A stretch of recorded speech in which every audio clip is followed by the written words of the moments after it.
Hi and welcome, I'm Elvira Boulet from the Dimitrov Boulet Piano Duo, and today I want to tackle with you the very famous Nocturne by Chopin, Opus 9, number 2.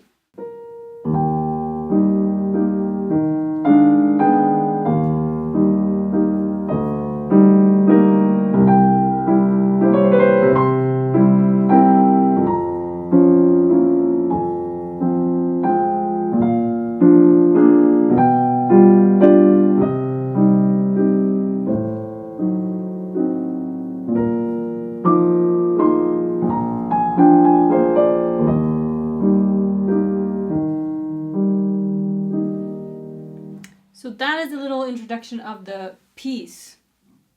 And what makes this piece really challenging is actually the left hand. Very often we're very busy with our right hand because of course right hand is very important. It usually has a melody. In this case it does have the melody as well.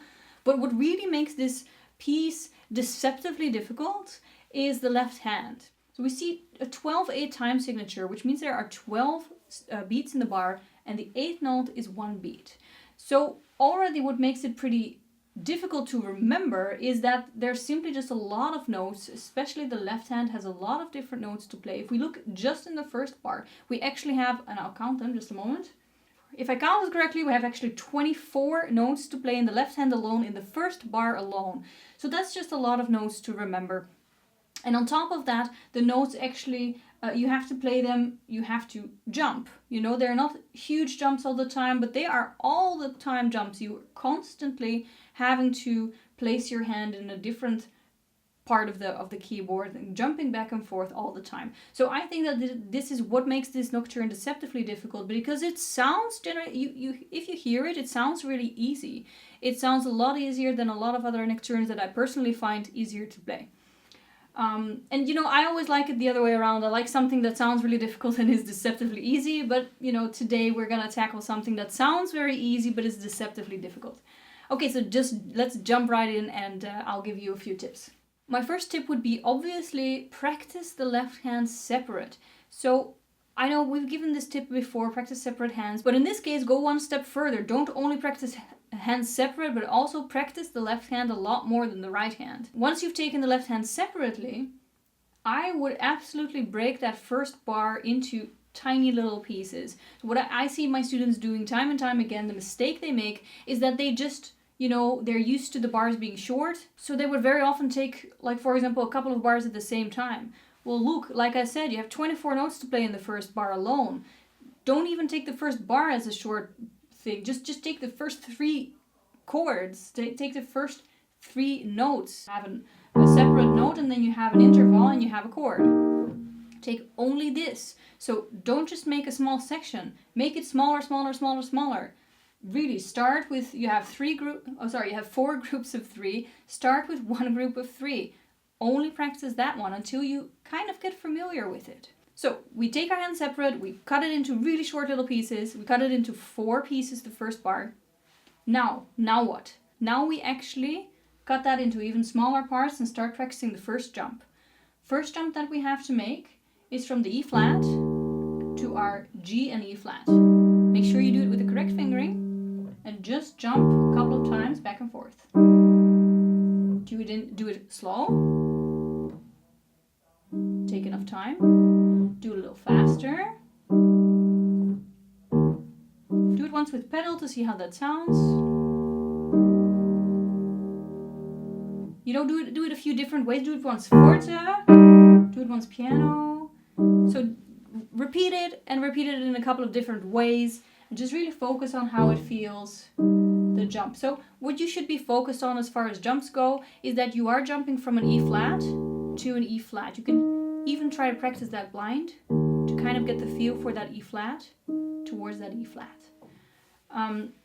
Once you feel that you're kind of comfortable with that, practice the change from the interval to the chord. So the second, from the G and the E flat, we go to the B flat, E flat and G. So this, of course, is a much smaller jump, but it is a jump all the same. We have to change position of the hands.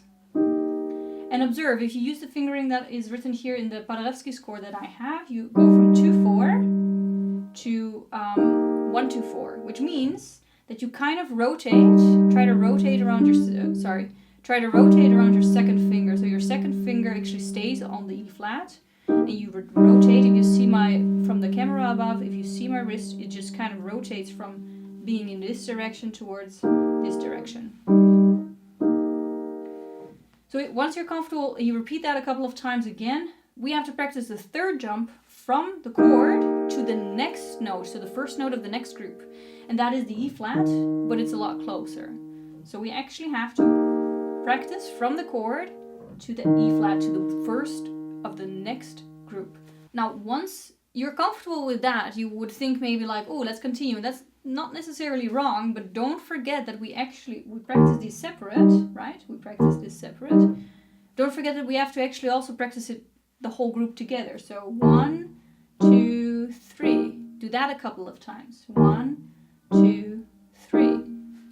Once, and do it again. You can also repeat it in different ways. Repeat it with pedal, repeat it without pedal.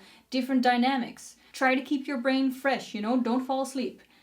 After that, don't forget that you actually have to practice the fourth note as well. You have to practice the connection to the next group. Sometimes when things go wrong, you'd be like, how is it possible I practice this really hard?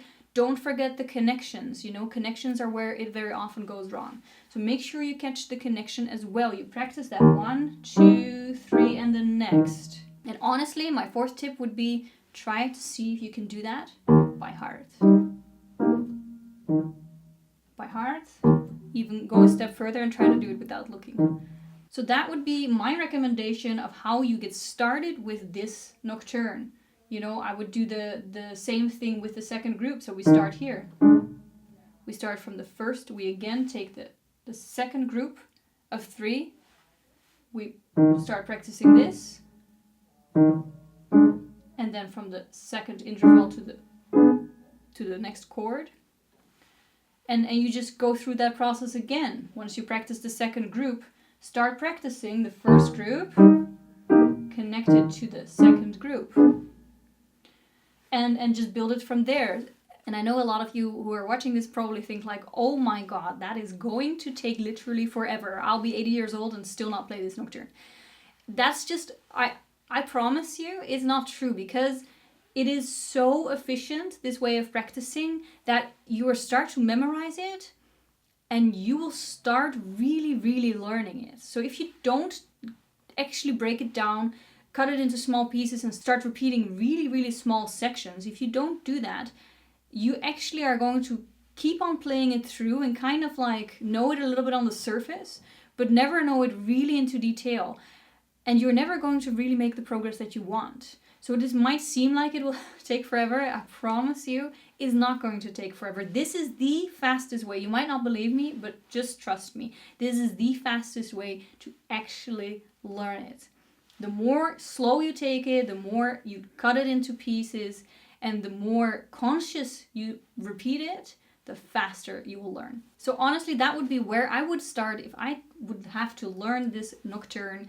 If you have any questions about this piece or any other piece, feel free to let us know in the comments down below. If you want, join the community, subscribe, and don't forget that Dimitar has got music out on Spotify. If you want to listen to it, I will link that down below. Thank you so much for watching. I'm really curious if you're going to give this nocturne a try. Let me know down in the comments below, and we'll see you next week.